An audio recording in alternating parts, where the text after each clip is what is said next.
On today's video, we're going to take a look at the reserve list cards and how they're still clipping along at a very strong pace. They're just moving in secret.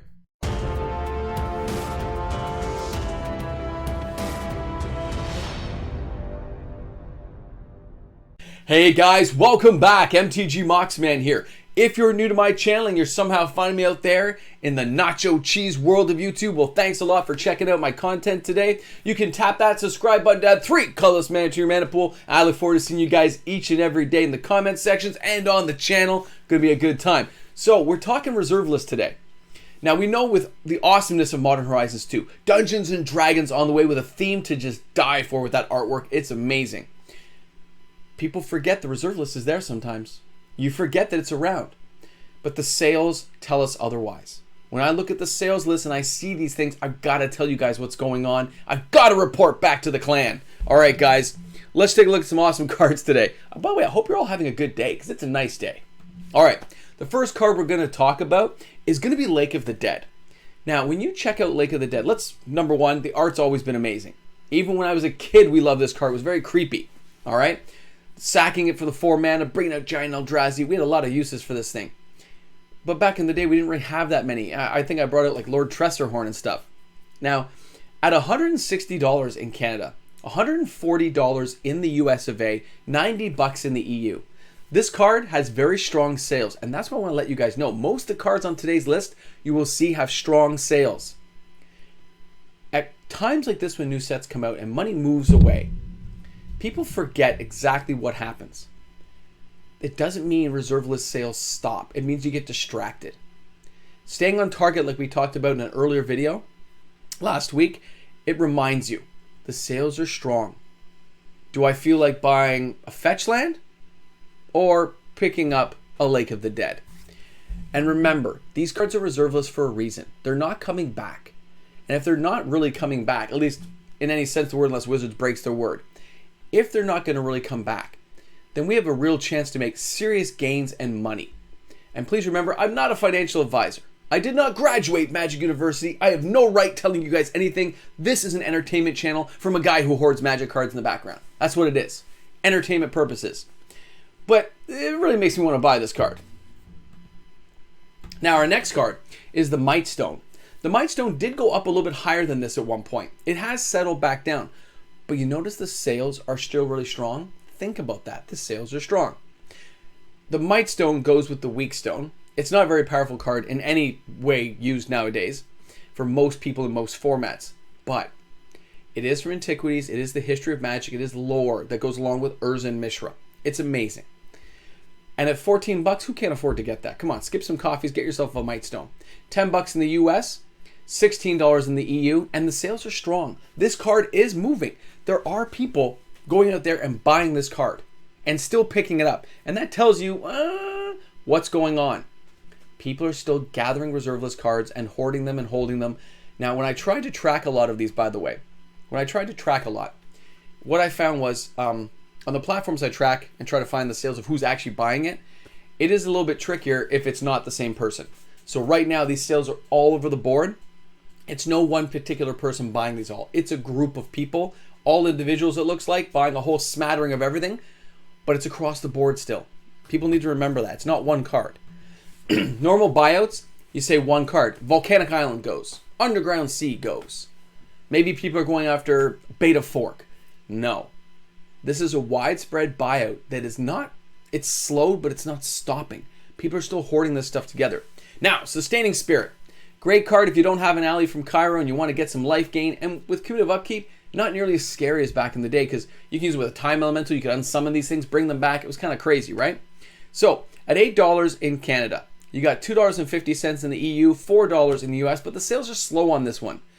Any of the cards that are not the big, I know exactly what to do with this card, reserve list cards, these kind of smaller, jankier ones, but it's still alliances, they seem to have fallen in the backdrop. They're the ones that are drifting down because they've never been bought out before. So if you're a person who wants to build up possible equity in reserve list cards, these are the kind of cards you want to hit up and buy the ones down the line. Because the higher up ones like Moxes and Power cards, they may have already kind of hit some peaks for a while, where these ones still have a lot of room to grow in the future of the reserve list buyouts. when they come around again. Not if, when they come around again. And these cards shoot up. If you've got 50 of something and it goes from $9, $8 to like $20, you made a lot of money potentially, right? Something to keep an eye on in case you're interested in that type of thing. Now, our next card is In the Eye of Chaos. Great Legends card. Always loved it. I had a friend who used to use this against me. It was horrible at the local game shop. Now, again, it's a card that has immediate uses for blue. Cheap to get out. It's awesome. $400 in Canada. $300 in the US. $340 in the EU. I have no idea why the US would pay so much for this. Find somebody in Canada, the US, who will ship to you guys. You deserve it. Sales are strong. This card's moving. There were some more beat up cards, and you may have to go for an Italian copy to save yourself a few bucks. But it is still possible to buy this card for $160, $180 if you're going to get an Italian, okay? I mean, the Italian cards are really becoming a viable option when the price for the English ones are shooting that high. Next one, Vulrash Stronghold. I remember when I bought my very first one. I didn't have one. I bought one just so I'd have it for Commander deck for things later on. I think I paid, I want to say 80? 85, I think. It's back in one of my old videos. At $150 Canadian now, it's really shot up in price. $118 in the US, and you got $88 in the EU. The sales are steady. They're not super strong, but they are steady. There's still one sale a week, 2 sales a week, and it's kind of moving along. And when I look at this card and its potential to be used, and the fact that it has no drawbacks, which is what you look for in mana supply lands, it's a good card. I can still see it reaching the $500 mark with no real issues in the near future, which means, you know, up to 5 years from now. Guys, great card. Keep an eye on it. And if you don't have one, you might want to pick one up before it gets too expensive. All right, next card. One of my all-time faves. This is Cajon Outpost. Cajon. I have horrible pronunciation for Magic cards. You guys know this if you've been on the channel for a while. The average price, $40 in Canada, $35 in the US, $15 in the EU, and the sales are strong.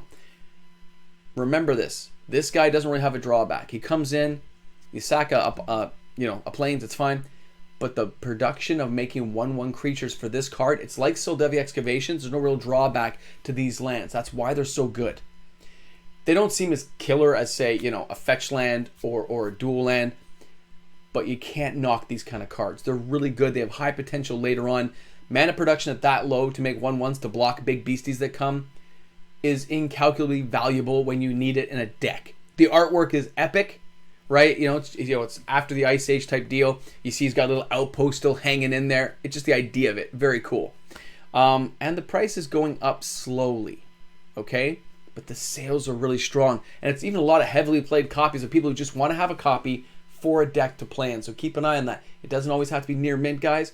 But if you're going to be doing it for any type of investing or long-term collecting, you want to find the near mint copies. Pay a few extra bucks, get it done. All right, our next one I'm going to show you is Knowledge Vault. I love this card. I always did. The idea of it is amazing, and the price has kind of stayed steady. It kind of went up, and it stayed where it is. The sales are still strong on this card. It's still changing hands a lot. $50 in Canada. You're looking at $45 in the US of A, $55 in the EU. I think they're getting scammed over there, guys. I'm sorry for that. Sales are strong. It's changing hands a lot. People want the card because it's kind of janky and fun. Being able to like put cards away, draw new cards later on, it's always a fun thing. And the mana does not cost you too much, even in today's Commander decks. All right, Martin Strongglad. I know.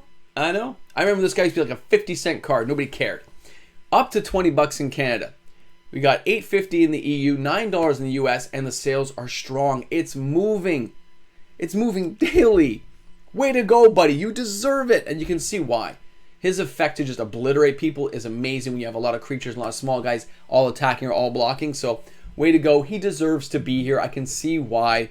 How high will he climb? I can see him around that $50 mark. I can see that happening. I may be tracking stuff. All right, our last card I want to show you today is, of course, City of Shadows. What an amazing card. I remember this card was $20, just like in December. You look at this now at $120 Canadian, $99 in the US, $82 in the EU, all kind of averaging prices, guys. The sales are strong again. It's moving hands daily, multiple copies, moving. Local stores, few of them have it on their buy list here in Toronto, Ontario, Canada, looking for this card. I guess there's people who've realized, you know, for a commander deck, I can always sack my thing after I block it, and I can build a huge mana supply when I need it. Absolutely. And it puts an air target if somebody's going to do some land destruction on some lands you're not sure you want gone. Amazing card with no drawbacks, Magic's history, and it's from the Dark, which is one of the original sets. It's a really old set. So guys, you can't miss out on this stuff. You can't forget that the reserve list is moving in secret now. It's not big and in the open right now in everyone's face, but it hasn't stopped. It slowed down for a while, but you can see it picking up steam. I wonder why. I wonder what's going on. Guys, I would love to hear your opinions on this matter. Put it in the comments section below. Let's have a conversation today. I hope you guys are having an awesome one. I look forward to seeing you guys each and every day. It's awesome, man. Have a great day today. This is MTG Mox, man. Stay chilly because it is hot here in Canada. It's hot in Toronto. Hey guys, big shout out to all my patrons out there. The new patron board should be up tomorrow as soon as all payments are processed. Looking forward to it. And if you're new to my Patreon, I believe somebody just left and there's a $1 slot available if you're looking to join my Patreon.